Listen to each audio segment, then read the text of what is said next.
अस्सलाम वालेकुम। आज हम बहुत ही दिलचस्प स्टोरी पढ़ने जा रहे हैं जिसका टाइटल है इल्म की रोशनी। शामिर और शहीर दोनों एक ही क्लास में पढ़ते थे। शाहिर को पढ़ाई से बिल्कुल दिलचस्पी नहीं थी, जबकि शामिर अपनी क्लास का ज़हीन तालिब इल्म था और हमेशा इम्तहान में अच्छे नंबरों से पास होता था। शहीर का ताल्लुक एक अमीर घराने से था। इसके वालिद का अच्छा खासा कारोबार था। पैसे की फरवानी ने इसे इस कदर मगरूर बना दिया था कि शहीद दौलत को इतनी ज़्यादा अहमियत देने लगा था कि इसकी नज़र में तालीम की अहमियत तकरीबन ख़त्म होकर रह गई थी। वक्त गुजरता रहा और दोनों मैट्रिक में पहुंच गए। मैट्रिक का इम्तहान शामिर ने ए ग्रेड में पास किया, जबकि शहीद ने सी ग्रेड हासिल किया। स्कूल से निकलते ही सब साथी एक दूसरे से जुदा हो गए। शामिर अपने तालीमी मराहिल तय कर रहा था कि इसने एमए उर्दू के इम्तहान में नुमायां तौर पर कामयाबी हासिल कर ली। बाद में इसे एक मकामी कॉलेज में बहसियत लेक्चरार मुलाजिमत मिल गई। वो उर्दू का उस्ताद था। क्लास में उर्दू जुबान की अहमियत और अफादियत बयान करता। उर्दू अदाब के बड़े बड़े शायरों और अदीबों की शख्सियत और अदबी कारनामों पर रोशनी डालता था। वो कॉलेज के तलबा में बहुत मकबूल था। अल्लामा इकबाल रहमतुल्लाह अलैह इसके पसंदीदा शायर थे और इकबाल रहमतुल्लाह अलैह की शायरी बड़ी खूबसूरती से पढ़ाता। वो अपने तालिब इल्मों को इकबाल के अफकार पर अमल की नसीहत करता और इन्हें अपनी तालीम पर ज़्यादा से ज़्यादा तवज्जो देने पर जोर देता था। शामिर इन्हें कहता कि हमें अपनी तमाम उम्र इल्म के हसूल के लिए कोशा रहना चाहिए।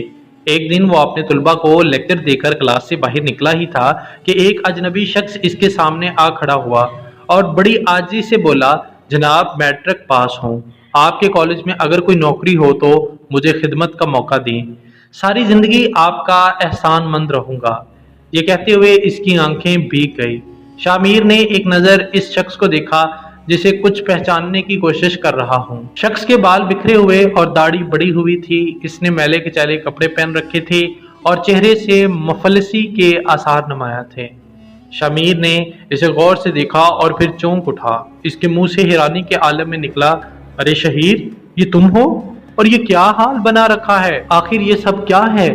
उस्ताद के मुंह से अपना नाम सुनकर शहीर चूक पड़ा और बुखला गया। वो अपने क्लास फेलो शामिर को पहचान कर अपनी दास्तान सुनाने लगा। शामिर, तुमने ठीक पहचाना, मैं शहीर हूँ, हालात का मारा हुआ। तुम मुझे तालीम की अहमियत बताते हुए कहा करते थे कि इल्म के हसूल के लिए सारी उम्र सरगर्म रहना, लेकिन मैं दौलत के गरूर में तुम्हारी बात सुनी अनसुनी कर देता था। मैंने मैट्रिक के बाद तालीम को खैरबाद कहा और अपने वालिद के कारोबार में हाथ बटाना शुरू कर दिया।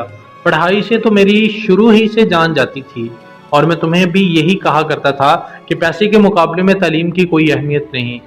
ये सरासर मेरी गलती थी।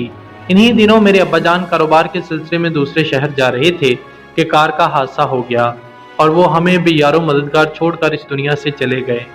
हम पर बहुत मुश्किल वक्त आ पड़ा था। मेरे अब्बाजान का शराकत का कारोबार था। इनकी वफात के बाद खुदा जाने इनके शराकतदार ने क्या चक्कर चलाया कि वो सारे कारोबार का खुद ही मालिक बन गया और अब हम अपने हिस्से से महरूम हो गए हैं। मेरी वालदा ने गुजर औकात के लिए हमारा बड़ा मकान बेचकर निस्बतन छोटा मकान खरीद लिया है। रफ्ता रफ्ता सारी रकम खर्च हो गई। जब हालात ने नौकरी करने पर मजबूर किया तो मैट्रिक पास होने की वजह से कोई अच्छी नौकरी ना मिल सकी। मेरे पास कोई सिफारिश भी ना थी जो मेरे काम आ सकती। इन हालात ने मुझे मेहनत मजदूरी करने पर मजबूर कर दिया। ये ऐसे लम्हात थे जिनका मैं तसव्वुर भी नहीं कर सकता था। मैंने अच्छे हालात में आंख खोली थी। मैं ख्वाब में भी ऐसे बदतरीन हालात का तसव्वुर नहीं कर सकता था। पिछले 6 बरसों से मैं ऐसे ही हालात का शिकार हूँ और आज मुझे तालीम की अहमियत का अंदाज़ा हो गया है। तुम ठीक कहते थे कि इल्म एक रोशनी है जो ना सिर्फ अंदर के अंधेरे दूर करती है बल्कि सही रास्ते की तरफ रहनुमाई भी करती है। मैंने इस सारे अरसे में बहुत मुश्किल हालात देखे हैं और अब मैं जान गया हूँ कि पैसे ही से इंसान बड़ा नहीं बनता। ये कहकर शहीद चुप हो गया। इसकी आंखों से आंसू रवां थे। शामिर ने इसे हौसला दिया और इसकी हिम्मत बढ़ाई। शामिर तदरीस के बाइज्जत पेशे से वाबस्ता तो था ही, वो माली तौर पर भी कदरे मुस्तहकिम हो चुका था। लिहाजा इसने शहीद की मदद करने का फैसला किया और इसे शाम के वक्त अपनी एकेडमी में क्लर्क की नौकरी दे दी। शहीर फारग वक्त में अपने तालीमी मराहल तय करता रहा और आखिर एक दिन अपनी मेहनत से प्राइवेट एमए का इम्तहान पास कर लिया।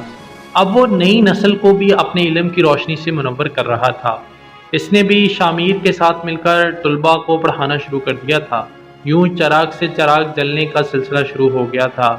اب شہیر کے پاس ہمیشہ موجود رہنے والی دولت آ گئی تھی۔ ناظرین محترم، اس طرح کی مزید سٹوریز سننے کے لیے ہمارے چینل کو سبسکرائب کر لیں۔ شکریہ۔